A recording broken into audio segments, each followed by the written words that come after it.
मेरी शादी को अभी कुछ ही दिन गुजरे थे कि रविवार के दिन मेरा पति दोपहर को कहीं चला गया था। नई नई शादी हुई थी, इसलिए मैं रोज ही शाम को तैयार हो जाती थी। आज भी मैं खूबसूरत सी साड़ी पहनी हुई थी, बहुत अच्छी तरह से तैयार भी हुई थी। लेकिन जब मेरा पति बिष्णु घर को शाम आया तो उसके हाथ में एक शॉपिंग बैग था। उसने वह शॉपिंग बैग मेरे हाथ में थमाया और बोला, इसे पहनकर तैयार हो जाओ। तो मैंने हर से बिष्णु की तरफ देखा। मैंने कहा, मैं पहले से ही तैयार हूँ। तो विष्णु कहने लगा कि जो जोड़ा मैं अभी तुम्हारे लिए लाया हूँ, इसे पहने और तैयार हो जाओ। मैंने शॉपिंग बैग उसके हाथ से लिया और अपने कमरे में आ गई। जब मैंने वह बैग खोलकर देखा तो मेरी आंखें फटी की फटी रह गई। वह तो बहुत ही ज़्यादा फैंसी और कीमती था। मैंने कहा, विष्णु यह तो बहुत ज़्यादा फैंसी है। विष्णु कहने लगा, मेरे दोस्त के घर पार्टी है, इसलिए जल्दी से इसे पहनकर तैयार हो जाओ। मैंने कहा, लेकिन विष्णु, इतनी कीमती और फैंसी ब्लाउज लाने की क्या ज़रूरत थी? मेरे पास पहले से कपड़े पड़े हुए थे, मैं वह पहन लेती। इतना पैसा खर्च करने की क्या ज़रूरत थी? मेरी शादी पर तो विष्णु ने कोई ज़्यादा कपड़े नहीं लगाए थे। कहा था मेरा इतना बजट नहीं है, लेकिन मैं ज़्यादा कपड़े नहीं ला सकता। खैर, मैंने इस गाउज पहन लिया। वैसे भी मैं बहुत ज़्यादा ही खूबसूरत लड़की थी। गिरे सिलवाई ब्लाउज ने तो मुझे हुसैन को 4 चांद लगा दिए थे। मैंने मेकअप टच देने के बाद अपने बालों का जोड़ा बनाना शुरू किया। तभी विष्णु मेरे कमरे में आ गया। मेरे करीब आकर मुझे सर से पांव तक देखा और फिर कहने लगा कि बाकी सब तो ठीक है, अपने बाल खुले रहने दो, बहुत ही दिरुखी हुसराब लगोगी। विष्णु की तारीफ पर मैं झोंक से गई थी। मैं बिल्कुल तैयार थी। मेरे बालों को खोलकर ब्रश किया और अलमारी से एक दुपट्टा निकालने लगी ताकि खुद को लपेट सकूं। इस तरफ का ब्लाउज पहनकर मैं सड़क पर कैसे निकलती, लेकिन विष्णु ने मुझे फौरन टोक दिया। कहने लगा, यह क्या कर रही हो कि इतनी गाउन का सारा लुक खराब हो जाएगा। मैंने कहा, लेकिन विष्णु, मैं ये तो बाहर नहीं जा सकती। आप खुद देखें, यह गाउन बहुत ही तंग और चुस्त है और इसका गला भी कितना बड़ा है। मैं इस तरह बाहर नहीं जा सकती। विष्णु कहने लगा कि मुझसे बहस मत करो, वैसे ही मेरा दोस्त अपनी गाड़ी और ड्राइवर भेज रहा है, तो मैं घबराने की ज़रूरत नहीं है। कुछ ही देर में विष्णु के नंबर पर किसी की कॉल आई थी। वह फ़ोन पर कहने लगा, हाँ, हम लोग बस तैयार हैं, बस अभी निकल रहे हैं। फिर मुझसे कहने लगा कि चलो, ड्राइवर आ गया है। विष्णु एक मिडिल क्लास घराने से संबंध रखता था। मेरा संबंध भी ऐसे ही घर आने से था कि मैं जानती थी कि मेरा पति कोई लैंडलॉर्ड नहीं है। विष्णु के पास गाड़ी नहीं थी, एक पुरानी सी मोटरसाइकिल ही थी। घर भी छोटा सा था। शादी की रात ही विष्णु ने मुझसे कह दिया था कि मेरी तनख्वाह बस इतनी ही है कि महीना बाद में ख़त्म हो जाएगा, और तनख्वाह पहले। मैंने भी कोई ऐतराज़ न किया था। शादी के बाद विष्णु से कोई फरमाइश ना की थी। वह अकेले ही रहते थे, छोटा सा फ्लैट था। मैंने शादी के अगले दिन ही सारा घर संभाल लिया था। किचन की सारी जिम्मेदारियां अपने ऊपर ले ली थी। अब घर में कोई और तो ना था, ना ही तो मुझे इस सब कुछ संभालना था। बहू के जो नाज रखते होते थे, वह तो शादी के नए नए दिनों में सास नंदी पूरी करती थी, और मेरी सास ननद कोई नहीं थी, बस अकेले विष्णु ही था। इसलिए मैंने शादी के अगले दिन से ही किचन संभाल लिया था। विष्णु मुझसे कहता कि शादी पर बहुत खर्चा हो गया है, इसीलिए मैंने शादी के कपड़े नहीं बनवाए थे, इसलिए तुम्हें कुछ महीने यूं ही गुजारने पड़ेंगे। उसके बाद जैसे तैसे हालात ठीक हो जाएंगे, मैं तुम्हारे लिए अच्छे अच्छे नए कपड़े लेकर आया करूँगा। मैं भी विष्णु की बात मान गई थी, और जो कुछ मेरे माँ ने मुझे साड़ियाँ दी थी, बस उन्हीं पर मैं गुजारा करती आ रही थी। हालांकि मेरी माँ ने भी काफ़ी अच्छी और कीमती साड़ियाँ मुझे दी थी, तो मुझे विष्णु से और कपड़े की लेने की इच्छा ना थी। लेकिन मुझे हर हैरत होती थी, जब विष्णु का बजट ही ना था, तो इतनी कीमती लाउंज लाने की क्या ज़रूरत थी, वह भी बस एक दावत पर जाने के लिए। मेरे दहेज के काफ़ी फैंसी सूट साड़ियाँ मौजूद थी, मैं उनमें से कुछ पहन ली थी। लेकिन मैं इतना कीमती लाउंज मेरे लिए लेकर आया था, कम से कम इन लाउंज की कीमत 30,000 की होगी। क्या ज़रूरत थी इतना खर्चा करने के लिए? खैर, विष्णु के दोस्त का ड्राइवर आ चुका था। हम दोनों गाड़ी में बैठ गए। वह गाड़ी खूबसूरत इलाके से बंगले के सामने खड़ी हुई थी। हॉर्न देते ही फौरन से चौकीदार ने दरवाज़ा खोला था। पार्किंग एरिया में उस समय 3 गाड़ियाँ पहले से ही मौजूद थी और चौथी हमारी थी। साइड पर बना बगीचा भी बेहद खूबसूरत और कीमती फूलों से सजा हुआ था, लेकिन वहाँ पर इतनी लाइटिंग नहीं थी जैसे कि दावतों पर होती है। विष्णु मेरा हाथ पकड़े मुझे अंदर लॉन्च में ले गया। मेरा ग्राउंड काफ़ी चुस्त था, और उस पर सितम यह थी कि गला भी बहुत बड़ा था। मुझे एक दुपट्टे की कमी महसूस हो रही थी। काश मेरे पास कोई दुपट्टा होता तो मैं लाउंज खुद को कवर कर लेती। मैं अंदर गई तो मुझे सिवाय मर्दों के वहाँ कोई भी और नज़र नहीं आई। वहाँ कोई भी लड़की औरत नहीं थी। यह देखकर मैं बुरी तरह से नर्वस हुई थी। यह कैसी पार्टी थी जहाँ सब मर्द ही थे, औरतें नहीं। और यह अगर किसी मर्द की पार्टी थी तो फिर विष्णु मुझे क्यों यहाँ लेकर आया था। इन कैद कट मर्दों को देखकर मैं बिल्कुल विष्णु के साथ लग गई थी। मैंने कहा, विष्णु यहाँ तो कोई भी औरत नहीं है। वह कहने लगा, यह सब गैर शादीशुदा हैं तो जाहिर सी बात है इनकी पत्नियाँ कहाँ से आ सकती है। मुझे अपने साथ लगे वह अपने दोस्त के पास आ गया। मुझे हैरत का झटका उस समय लगा जब विष्णु ने मेरा इंट्रोडक्शन अपने दोस्तों से करवाया और वे एकदम मेरे करीब आकर मेरे गले लगने लगे थे। मैं एकदम विदक कर पीछे हटी थी। यह कौन सा तरीका था। फिर मुझे विष्णु के दोस्त कुछ अच्छे भी नहीं लग रहे थे। मैं अजीब तेज सी नज़रें थी सबकी। ऐसा लग रहा था जैसे नज़रों ही नज़रों में मेरा पोस्टमार्टम कर रहे हो। तब मुझे सर से पाँव तक घर तक देख रहे थे। उनके आंखों में ऐसी बेबसी थी कि मुझे अपने शरीर पर चिटिया की रेखती महसूस होने लगी थी। मेरा दिल बहुत ज़्यादा घबराने लगा था।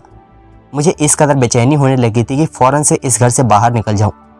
वहाँ उस समय 5 मर्द थे और पांचों के हाथ में कांच के गिलासों के ब्राउन रंग का कोई लिक्विड था।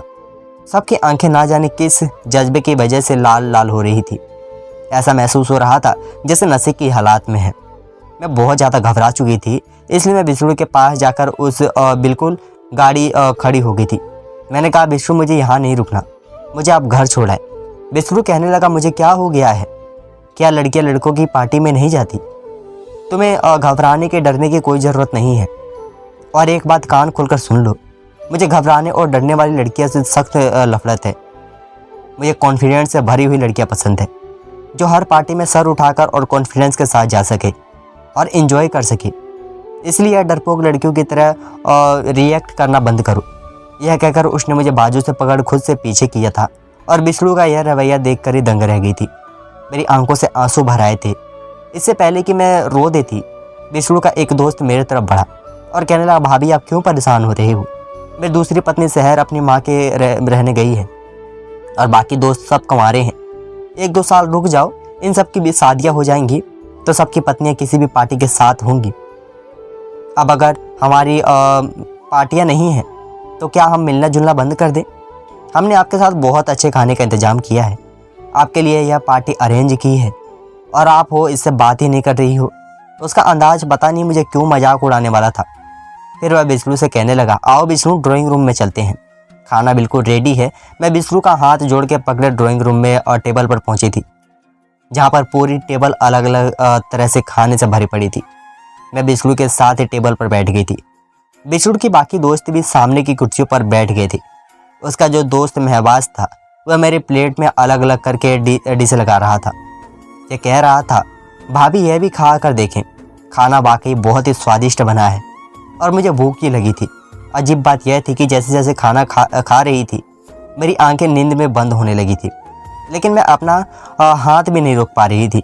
खाने का स्वाद ही कुछ ऐसा था। खाना खाते ही मुझे लगा कि अब मुझे बहुत तेज नींद आ रही है, मैं यहीं सो जाऊंगी। मैं खुमार भरी आंखों से विष्णु की तरफ देखा, जो उस समय मुझे एक के बजाय एक 4 नजर आ रहे थे। मैंने कहा, विष्णु आप घर चलो, मुझे बहुत तेज नींद आ रही है। वह कहने लगा, हाँ हाँ चलो। यह कहकर जैसे ही मैं कुर्सी से खड़ी हुई, लड़खड़ाते हुए विष्णु की बाहों में गिर गई थी और बस 1 मिनट लगा था मुझे अपने होश से बेगाना होते हुए। सुबह जब मेरी आंख खुली तो मेरा पूरा शरीर चकरा रहा था। मुश्किल से थी मैंने अपनी आंखें खोली थी। मैं अपने कमरे में मौजूद थी और अभी अभी उस गाउन में थी जो अब मुझे अपने शरीर पर बुरी तरह से चुभ रही थी। मैंने बड़ी मुश्किल से उठकर बैठने की कोशिश की। मुझे लगा मेरा शरीर मेरा साथ ना दे रहा हो। मेरे पूरे शरीर में दर्द से टिप से उठ रही थी। मुश्किल से मैंने अपने दूसरे शरीर को पीछे बेड से टेक लगाकर बिठाया था। पता नहीं क्यों मैं दर्द से चूर चूर हो रही थी। मुझे अंदर एक अजीब सी कमजोरी से महसूस हो रही थी। मैंने देखा तो मेरे सारे जेवर उतरे पड़े हैं और हाथों में मैंने रात को जो चूड़ियाँ पहनी थी वह भी खरोचों और जख्मों के निशान थे। यह देखकर मैंने हैरत से हुई थी। मैं भी ठीक से अपने होश हवास में भी नहीं आई थी जब विष्णु ट्रे में नाश्ता लेकर अंदर दाखिल हुआ। बहुत खुश लग रहा था। मुझसे कहने लगा, देखो आज मैं तुम्हारे लिए पूरी और हलवे का नाश्ता लाया हूँ।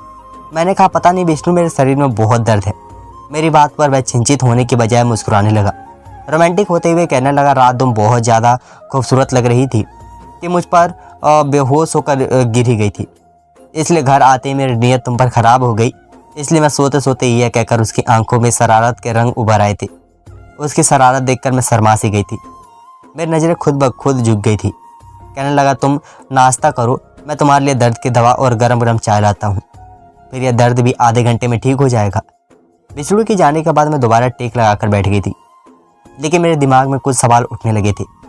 हैरत हो रही थी कि हमारी शादी को 8 महीने हो चुके थे और इन 8 दिनों में ही बिछड़ू ने कभी मुझे ऐसी जुनून मोहब्बत का इजहार नहीं किया था। क्योंकि मेरे पूरे शरीर पर जख्म थे, बिछड़ू तो मेरे साथ बहुत ही प्यार से व्यवहार करता था। खैर, अगले दिन तक मैं काफ़ी ठीक हो गई थी, लेकिन मैं नहीं जानती थी कि यह सिलसिला चल ही निकलेगा। अगले रविवार भी मुझे बिछड़ू ने एक नई मैक्सी ला कर दी थी। कहने लगा, तैयार हो जाओ, दोस्त के घर पार्टी पर जाना है। और फिर उसे दोस्त के बंगले में मुझे ले गया। इस बार तो उसके दोस्त मुझसे पहले से ज़्यादा फ्री होकर मिले थे। कहने लगा, भाभी आपके हुस्न की तो हर दीवाने हो गए हैं। बिछड़ू तो बड़ा खुशनसीब है कि उसे आप जैसी ही पत्नी मिली है। मुझे बिछड़ू के दोस्त के मुंह से इस बात की तारीफ़ें बुरी लग रही थी। मैंने गुस्से से उन्हें घर पर देखा तो वह डिप बनाकर हंसने लगे। मैं सोच चुकी थी कि वह घर जाते ही बिछड़ू से कहूँगी कि मैं आगे से ऐसी पार्टियों में नहीं जाऊँगी। मुझे मर्दों के इस तरह की से फ्री होना और उनका मजाक करना बिल्कुल भी पसंद नहीं था। इस बार भी मेरे साथ वही हुआ था। जैसे ही मैंने खाना खाया, मुझसे नींद सवार होने लगी थी और फिर मैं बेहोश हो गई थी। अगले रोज़ फिर मेरा शरीर दर्द से चूर था। इसलिए मैंने एक बात नोट की थी कि बिछड़ू बहुत ज़्यादा खुश था। घर पर फल भी लाने लगा था, पैसे भी बड़े खुले हाथ से खर्च कर रहा था। हालांकि उसकी तनख्वाह इतनी ज़्यादा ना थी, फिर वह रोज़ रोज़ की आशियाना कैसे हो रही थी। घर आते वह रोज़ाना अच्छे से होटल का खाना लाता। मुझसे कहता, कोई ज़रूरत नहीं है तुम्हें किचन में अपना आप खपाने की, तुम्हारी यह खूबसूरत होस्ट मंद पड़ जाएगा। कभी कभी तो मुझे बिछड़ू की बातें अजीब लगती थी।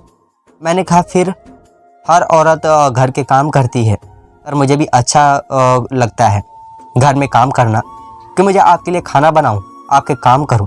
बिछड़ू कहने लगी, नहीं, तुम आप बस अपने हुस्न का ख्याल रखो, इसे निखार करो, खुद को संवारा करो। तुम नहीं जानते कि तुम्हारा हुस्न मेरे लिए कितना अहमियत रखता है। मेरा हाथ थामा है। वह मुझसे मोहब्बत भरी बातें कर रहा था। कहने लगा, जानती हो तुम्हें मैंने अपने लिए कितने पापड़ बेले हैं। यह बात सुनकर मुझे हैरत हुई थी, क्योंकि हमारा रिश्ता तो एक रिश्ते वाली की वजह से ही हुआ था। मैंने तो पहले कभी बिछड़ू को नहीं देखा था। मैंने कहा, क्या मतलब? मेरी बात पर वह हंसने लगा। कहने लगा, मैंने तुम्हें एक मॉल में शॉपिंग करते देखा था। मैं तुम्हें देखकर ही तुम पर फिदा हो गया था। वहीं से मैं तुम्हारा पीछा करना शुरू कर दिया था। तुम्हारा घर देखा, फिर मालूम हुआ कि तुम्हारी माँ तुम्हारे लिए रिश्ता देख रही थी। मेरा विश्वास करो, यह सुनकर तो मुझे बहुत डर लगा था कि कहीं मैं तुम्हें खो ना दूँ। फिर बिछड़ू कहने लगा, एक बार मैं तुम्हारे घर से बाहर एक रिश्ता करने वालों को निकलते हुए देखा था। फिर मैं उसी से कहा, अगर वह मेरा रिश्ता तुमसे करवा दे तो मैं उसे अच्छी खासी रकम दूंगा। बस फिर क्या था, वह मेरी बात मान गई और यूँ मेरा रिश्ता तुमसे हो गया। मैं तो बिछड़ू की बात सुनकर हैरत से आंखें फाड़े उसे देख रही थी। मुझे नहीं पता था कि मेरा पति मुझसे पहले ही मोहब्बत करता था। मुझे अपने के लिए उससे इतना सब कुछ किया। मेरे दिल के बिछड़ू के लिए और भी मोहब्बत और कदर बढ़ गई थी। लेकिन मैं नहीं जानती थी कि सच तो कुछ और ही था। इस रविवार को जब मुझे बिछड़ू ने फिर से कीमती साड़ी ला कर दिया तो मैंने कहा, नहीं बिछड़ू, मुझे आपके किसी दोस्त के पार्टी में नहीं जाना है। मेरी बात सुनकर उसके चेहरे का हाव भाव एकदम से बदले थे। मुस्कुराहट गायब हो गई थी और चेहरे पर गुस्से की लकीरें उभर आई थी। कहने लगा, क्या मतलब है तुम्हारा, बोलो। तुम्हारी चाहत में तुम्हें बुलाते हैं। मैंने कहा, नहीं, मुझे नहीं जाना। ना जाने वह कैसा खाना मुझे खिलाते हैं कि खाते ही मुझे नींद आ जाती है और सुबह मेरी बुरी बहुत हालत होती है। 2 दिन तो मैं चलने फिरने से ही मजबूर रहती हूँ और फिर वहाँ पर सिर्फ मर्द होते हैं। मेरा वहाँ क्या काम है? आपको जाना है, आप अपने दोस्तों के साथ समय गुजारे, मौज करें, लेकिन मैं नहीं जाऊँगी। यह कहकर मैं अपने बेड पर बैठ गई थी। मैं जानती थी कि मेरा इनकार मुझे उतना महंगा पड़ सकता है। बिछड़ू बहुत गुस्से से मेरे पास आया, मेरे बाजू पकड़ा, बुरी तरह से दबोच कर कहने लगा, अब तक तूने मेरी मोहब्बत अच्छी है और तुम्हारी भलाई इसी में है कि मेरी मोहब्बत ही देखो, मेरी नफ़रत मत देखना। मेरा गुस्सा तुम सह नहीं सकोगी। मुझे इनकार नहीं चाहिए रीमा। अगर तुमने मेरी किसी बात से मना किया तो तुम नहीं जानती कि मैं गुस्से का कितना पागल इंसान हूँ। यह कोई इतनी बड़ी बात तो ना थी जो मैंने उसे कही थी, लेकिन विष्णु का गुस्सा तो यूँ था जैसे वाकई मुझे जान से मार डालेगा। अपनी लाल लाल आंखें वह मेरी आंखों में गाने लगा। बड़े गजबनाक शब्दों से कह रहा था। मेरा दिल तो अपने पति का रूप देखकर कांप सा गया था। मैंने फिर कोई नूर ना की थी और वह चली गई। लेकिन मुझे यह सब अच्छा नहीं लगता था। ना जाने क्यों टेबल पर मुझे आज इतने स्वादिष्ट खाने भी बुरे लग रहे थे, क्योंकि वह मुझे होशो आवाज़ से बेगाना कर देते थे। मैंने बहुत कम सब्जी अपनी प्लेट में डाली थी और खाने लगी। लेकिन जैसे ही बिछड़ू के दोस्त की नज़र मुझ पर पड़ी, कहने लगा, भाभी क्या आप हैं, क्या बात है, आप खाना ठीक से नहीं खा रही हैं। मैंने कहा, मुझे भूख नहीं है। मेरा यह कहना था कि उसने क्या अजीब तरह का इशारा विष्णु को किया था और यह देखकर मेरे हवास गुम हो गए थे। विष्णु ने फ़ौरन ही सामने रख बाल में से पनीर की ढेर सारी सब्जी मेरे प्लेट में डाल दी और कहने लगा, खाना पूरा ख़त्म करो। इसे घूरती हुई नज़रों में वह मुझे कह रहा था। मैंने मुश्किल से वह सब्जी ख़त्म की थी और फिर खाते ही मेरा वही हालात हो गई थी।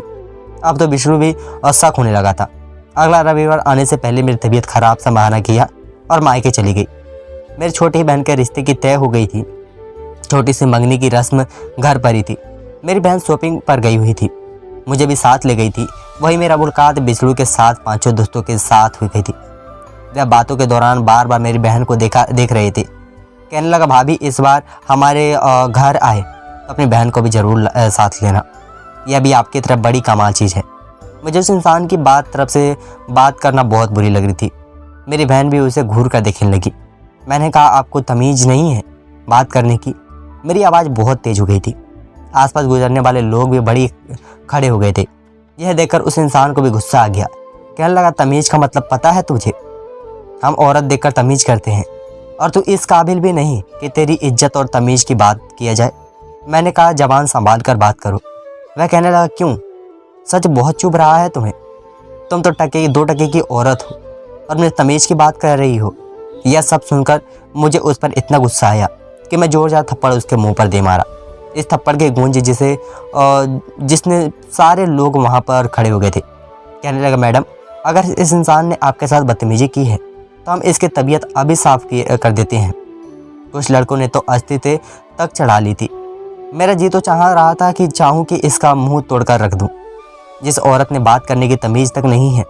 मैंने सोचा कि घर जाकर विष्णु को उसकी हकीकत बताऊंगी कि वह लोग कितने बदतमीज़ हैं। और वह है कि मुझे इस रविवार को उनके यहाँ पार्टी पर ले जाता है।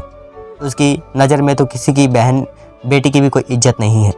इससे पहले कि मैं वहाँ खड़े लोगों की बातें कहती कि इतनी अच्छी से दुर्गंधी बना दो बिछड़ों का वह दोस्त कहने लगा, अरे आप लोग इस औरत को बातों में मत आओ। वह तो एक बाजारू औरत है जिसमें खोरी का काम करती है और मैं इसका ग्राहक हूँ। बस यहाँ पर तमाशा बना रही हो खुद को साफ और पवित्र दिखाने के लिए। मेरा यह सुना था कि मेरे बातों को कानों को धुआं निकल गया था। मेरे होश उड़ गए थे। मैंने कहा, यह क्या बकवास कर रहा है? यह क्या सुनकर कहने लगा कि तुम हर रविवार को क्या करने हमारे बंगले पर आती हो? तुम्हें पता भी है, वह भी तब तुम जानती हो कि वह तुम्हारे अलावा किसी भी दूसरी औरत नहीं होती है। इसके बाद जो बात उस आदमी ने मुझसे कही, पहले तो मेरा दिमाग चकरा सा रह गया था। कहने लगा, अगर मेरी बात पर विश्वास ना हो तो इस बार अपना रविवार को हमारे घर तुम्हें और अच्छा सबक सिखाऊंगा। तुम्हें तुम्हारी सही औकात दिखाऊंगा कि तुम क्या चीज़ हो। मेरी बहन मेरी शक्ल देख रही थी और मैं यूँ थी कि जैसे मेरा शरीर से जान ही ना रहा हो। मेरा पूरा शरीर पत्थर बन चुका था। बहुत से लोग मुझे अजीब सी नज़र से देखते हुए वहाँ से चले गए थे। वह इंसान भी गुस्से से बेकाब पड़ा था। मुझे घूरता हुआ वहाँ से चला गया। मेरी बहन ने मेरा साथ पकड़कर मुझे बाजार से बाहर लाई और कहने लगी, दीदी यह सब क्या बकवास कर रहा था? मैंने कोई जवाब नहीं दिया। मेरा तो दिमाग काम ही नहीं कर रहा था। मेरा दिल घबरा रहा था कि जैसे अभी मेरे दिल को कुछ हो जाएगा, वह फट जाएगा। मुझ पर अजीब सी बढ़ावा से छाने लगी थी। मेरी बहन मेरी ख़राब हालत को देखकर मुझसे ले गई थी, लेकिन मुझे वहाँ भी चैन नहीं आया था। मैं फ़ौरन से अपने घर चली गई। वह गई तो बिछड़ू का मूड बहुत ख़राब था। कहने लगा, पहले अपनी माँ के घर, अब तुम्हारा रहना है तो तुम वार्डिंग डे जाकर रहना। एक रविवार की तो छुट्टी होती है, मुझे वह भी तुम बर्बाद कर देती हो। मैंने कोई जवाब नहीं दिया था, क्योंकि मैं कुछ भी कहती तो वह गुस्से से फिर भड़क उठता और सारी बातों से मुकर जाता है। इस बार जब वह मुझे अपने दोस्तों के घर लेकर आया तो वह दोस्त वहाँ पर मौजूद था जिसने मेरी मुलाकात बाज़ार में हुई थी, जिसे मैंने आधा खाना खाया। मैं फ़ौरन खांसने लगी और वॉशरूम में चली गई। मुझे वह खाना अपने अंदर हजम नहीं करना था, इसलिए मैंने अपने हलक से उंगली मारकर उल्टी कर दी। जो कुछ खाया था सब कुछ बाहर आ चुका था, इसलिए मुझ पर नशे का असर नहीं हुआ था। मैं बाहर आई और बेहोश होने का नाटक करने लगी। बेशु ने मुझे अपनी बाहों में भर लिया, कमरे में ले गया, मुझे बेड पर लेटा दिया और अभी कमरे में आया ही था, उसके दोस्त भी कमरे में आ गए। बेशु कहने लगा कि इस बार मैं डबल कीमत लूँगा। जो हश्र तुम लोग रात भर मेरी पत्नी के साथ करते हो, उसके चलते ही अब ये बीमार रहने लगी है। तुम लोगों के दिए हुए पैसे आधे तो उसकी दवाई और डॉक्टर पर ख़त्म हो जाते हैं, मुझे क्या फ़ायदा हुआ। उसके दोस्त कहने लगे हमें मंजूर है, तुम उसकी जितनी चाहे कीमत ले लो। मेरा जी चाहा ज़मीन फटे और उसमें समा जाऊँ। मेरा ही पति अपनी इज्जत का सौदा कर रहा था। पति की पत्नी का रक्षक होता है, उसे गंदी नज़रों से बचने के लिए वह उस पर चढ़ने लगा, गंदी नज़र से निकाल कर फेंक देता है। वह ऐसे भी पति था जो मेरा ही सौदा कर रहा था। इससे पहले कि वह लोग मेरा साथ कुछ भी गलत करते, पुलिस जेब का फ़ौरन बंगले में बाहर भेजने लगा और उस हॉनर का सुनकर वह सब लोग घबरा गए थे। मैं यहाँ आने से पहले पुलिस को सारी इन्फॉर्मेशन दे चुकी थी। जब तक पुलिस अंदर आई मैं उठकर बैठ गई। मुझे यूँ बैठकर देखकर बिछड़ू और बाकी मर्दों की रंगत उड़ गई थी। मैं बेड से उठी और बिस्तर से मुंह पर एक जोरदार थप्पड़ मारा था और उसके मुंह पर मैंने थूका था। मैंने कहा थू है तू जैसे पति पर जो अपनी पत्नी की इज्जत का सौदा करते हो। और फिर मैंने उसका धक्का देकर पुलिस के सामने कर दिया था कि ले जाओ इस नीच और घटिया इंसान को। सब कुछ आप अपनी आंखों से देख चुके हैं। मैंने अपने पति को गिरफ्तार करवा दिया था क्योंकि जो खूबसूरत लड़कियाँ चाहिए ही इसलिए थी जिससे वह कैश करके पैसे कमा सकता था। बिसरू जेल में बंद था और इस दौरान मैंने तलाक का मुकदमा दायर कर दिया था। मुझे तलाक भी हो चुकी थी, लेकिन मुझे अपने माँ बाप के एक शिकवा था कि मेरी शादी और रिश्ता करने से पहले उन्होंने तो ये तो देखा लड़का अकेला है, मुझ पर घर की जिम्मेदारियाँ नहीं होगी, सास ससुर के ताने नहीं होंगे, लेकिन यह नहीं देखा कि वह करता क्या है। भगवान के लिए आप लोगों से हाथ जोड़कर विनती है, बेटिया की शादी करने से पहले लड़के के बारे में थोड़ा सा और छानबीन कर ले, कहीं कोई बिछुड़ जैसा इंसान उनकी ज़िंदगी में शामिल ना हो जाए। धन्यवाद।